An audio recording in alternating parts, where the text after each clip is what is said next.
On June the 30th, 1948, the Allied powers began a massive airlift into the city of Berlin.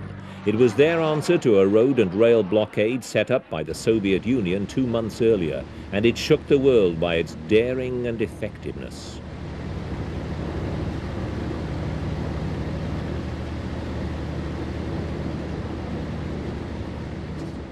As part of the post-war settlement, the former German capital had been divided into 4 sections. The British, Americans and French were in the western areas, the Soviets occupied the east.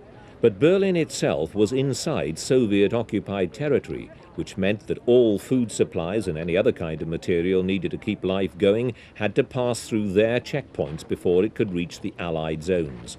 The blockade was an effort to drive the West out of the city. The airlift was to make sure it could survive, and it worked.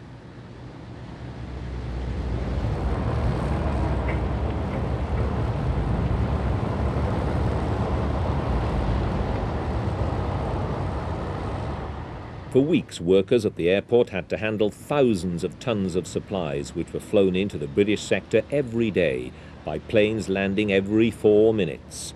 As the American Secretary of State George Marshall put it, "We are in Berlin to stay. The city will be kept alive." To underline the point, in one 24-hour period, American planes delivered 7,000 tons of supplies on 895 flights. In the end, with the shops still full despite all the Soviet efforts to empty them, Moscow backed down. In a deal arranged at the United Nations, 2 Germanys were established. The German Democratic Republic was set up in the east, the Federal German Republic in the west. Berlin itself would remain divided. That it did was due largely to the success of the Allied airlift.